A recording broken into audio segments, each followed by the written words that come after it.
Hey everyone, it's Jim And Charles. from Valves and More, an online vintage tube store. And today, in Tube Lab number 238, we're going to take a look at a new tube, at least to us, the NEC 6AS7G. But first, caution everyone, electronics and tube amplifiers can have very high voltages present, which can be lethal. Exercise extreme caution when working around them.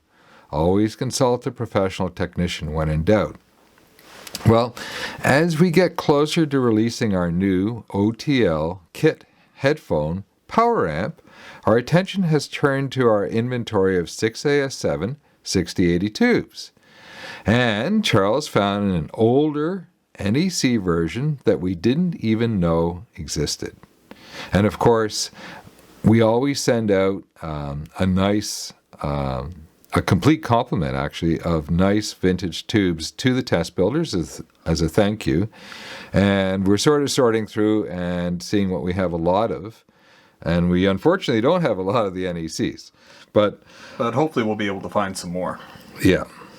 Now, NEC is short for Nippon Electric Company. Nippon, of course, means Japan. So the Japan Electric Company. And it goes all the way back to 1898 and the very start of electricity. Well, at least man-made electricity.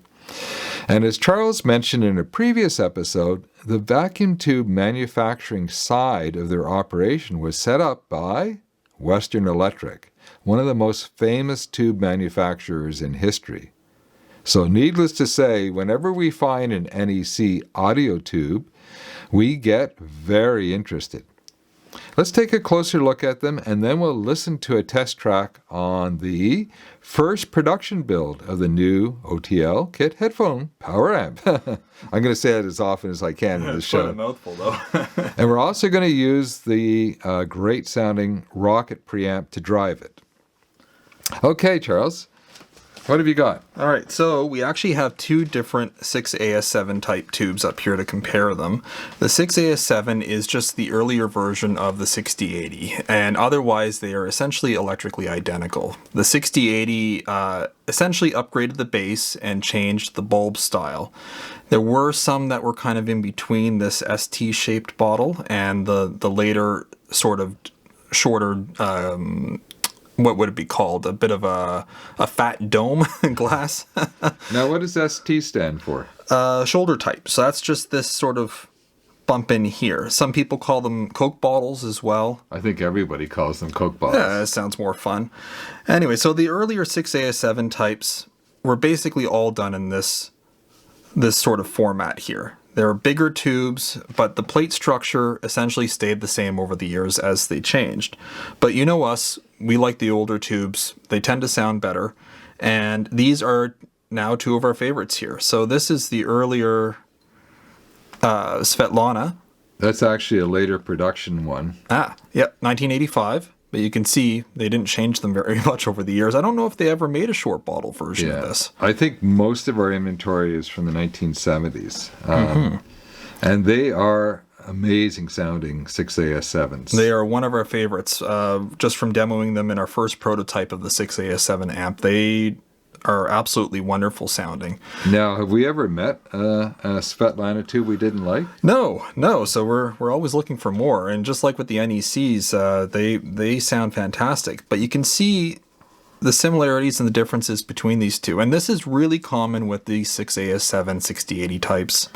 They all tend to have very similar plate structures. So you can see these chunky plates. I'll rotate slowly so you can get a good look at them. Is chunky a proper technical term? Oh, absolutely, yeah. Chunky. And they tend to have them squeeze. They're almost identical in size here. So I'm sure everybody was basically building off of the same plans for how these plates were designed. But there's differences everywhere else. We have top shields that are different sizes here. But the NEC also has a bottom shield, and this is probably enclosing the filaments as they come down to help protect them. Maybe even the grid. It's hard to tell, actually, but they are shielding them probably from outside interference. And we have bottom getters on the Svetlana, You can see those two upside down saucers, whereas we actually have a top getter over on the NEC. And that doesn't really affect the sound quality. As long as the gettering is good, that means your vacuum is good. But it does affect the look of them a little bit. And so this Svet's got this beautiful sort of chrome waist, while the NEC has this chrome dome on it. And these are great sounding tubes. We've listened to the later versions of the NECs, and they just have a little bit of extra something to them that I guess you guys will be able to hear in a little bit whenever we go listen to them. Now, Japanese tubes that are made in the older Coke bottle style are fairly rare. You don't find them very often, and it's almost always an indication of an early build. Mm-hmm. Yeah. I mean, if you consider that most of these were probably made in the 40s, maybe the early to mid 50s, that lines it right up for the Second World War. So it's understandable that you wouldn't see a lot of them showing up. Or surviving. Yeah. Now, in the case of the Soviet era Svetlanas, once a Soviet tube manufacturer got a solid product on the assembly line, they never changed, or they changed very little, or they would change very little, at least until we get closer to the collapse of the Soviet Union. The last year before things started to fall apart was about 1989, and the collapse, I think, happened in 91 or 92. I forget the exact year. But it, like most collapses that occur in a country, it didn't happen overnight. It took a number of years to build up to it. So starting about 1989, they were starting to see cracks in the system and shortages and substitutions. So we make an effort for most, not all, but most Soviet tubes to avoid anything made from 1989 onwards. And that goes right up actually to today's modern tubes. There's no more shortages, or at least there weren't before the current war that they're engaged in. But we avoid modern Russian tubes like the plague. Yeah. So we just don't bring them in, and the quality just never came back. No, it didn't. Well, how about we listen to these and see how they sound? Let's pop over to the listening room, and you can also get your first look at the first production build of the OTL headphone amp. Let's go have a listen.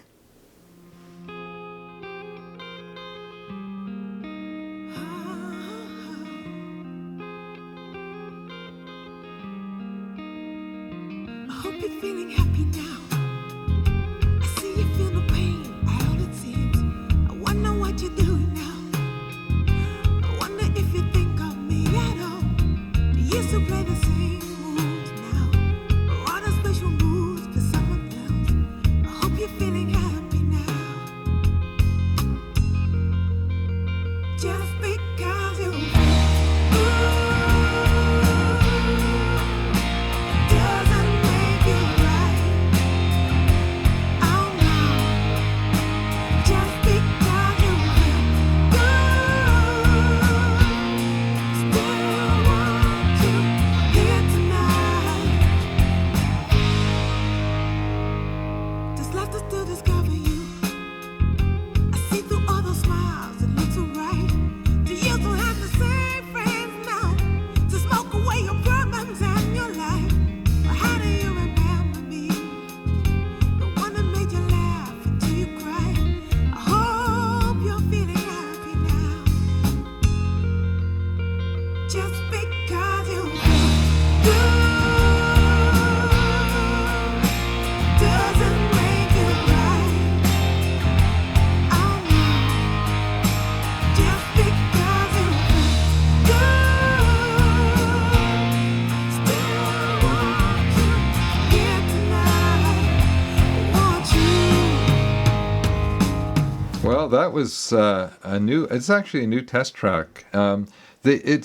It came from a collection called the Dali CD collection.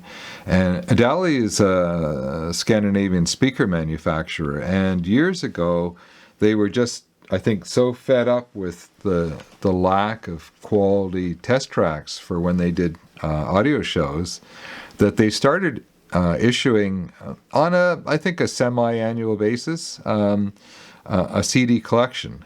So they would license music and put it on a CD.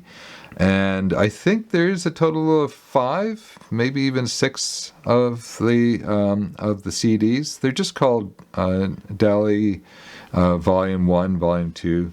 I think actually there's a Volume 0 with no volume on it, the very first one. Anyways, we have them all, and they're a real gold mine for finding test tracks for our kit amps and our good prototypes. quality digital test tracks, yeah. Yeah, I mean, when we're doing extensive listening of a finished design, we'll go into the vinyl system for final listening tests. But when we're working up something, or we're just dropping in and doing a quick listen, we'll use the digital system. It's just more convenient. We're familiar with a lot of those test tracks. But anyways, almost any track on any of the Dali CDs sound amazing, and they really highlight how good CD resolution can sound. But enough with the Dali CDs. We got in some tubes that have been so incredibly rare that I can't remember the last time we actually managed to get some in. Now, wait a minute. These are tall boys, but I don't see any Tung-Sol on the bases, but those are tongues, aren't they? Oh, there got we one go. over here, but the rest of these have actually all been rebranded. Let's take a look over here. I'm actually not sure who this one is. Radtel. There we are. Radtel. So that's probably a regional telephone company of some sort. And this looks like it's UE. I'm guessing that's probably United Electronics. And we've got an ICO. ICO made test equipment. So that, I mean, Tung-Sol supplied a lot of various end users with rebranding. That was very common. Who else did a lot of that?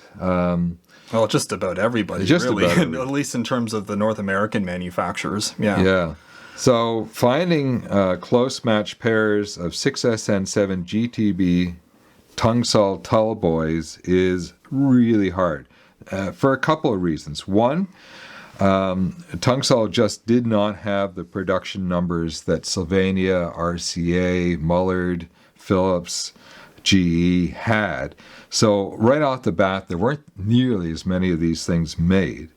And second of all, when they're used, they are prone to having small amounts of noise, which basically means that they're done. We don't sell noisy tubes. In fact, one of our wholesalers years ago, a nice gentleman, used to supply us with quite a few of these tall boys, and we started getting more and more noisy ones and getting more and more refunds, and he actually fired us because we said, look, we have to return these. And he said, you're too picky. I said, well, if Can't sell a noisy tube. you can't sell a noisy tube. And of course, we listen to 99% of the tubes we sell. If we can listen to it, we do listen to it. Yeah. Yeah, and Charles uses a dedicated low noise headphone system. So he's got the cans on, and when you're wearing headphones in a really low noise system, you can hear absolutely everything. So if there's a little bit of an itchy, scratchy noise in the background of the tube that shouldn't be there, he hears it. And it goes in the trash. Yeah, so these are really a nice close match pair. Unfortunately, because they are of the 6SN7s, I would say they are the highest demand, lowest production, and most expensive. And somewhat problematic because we lose a fair number of them to noise. And the other interesting thing about the Tung-Sol 6SN7s is they test roughly 10 to 15% below the normal new old stock for the 6SN7. As you can see, these are all testing right around 80, and that's about what we see for a new old stock tube. So these are actually, we're considering them all used, although it's possible that they were new and they just bounced around a little bit. But they're all in store as used, and we've got 2 pairs of them matched up. Yeah, so well done, Charles. That's quite a find. So Who knows when we'll find more? yeah, so I doubt if they'll last long. Normally we get one pair in the store and we celebrate. What do we do when we've got two pairs? Is it a high five? Yeah. High five. Okay. Well, if you stay to the very end, here's some discount codes to help you out. There is a secret code that's quite easy to figure out that a lot of people get, and it saves a lot of money. We can reach almost everybody around the world with $20 flat rate shipping.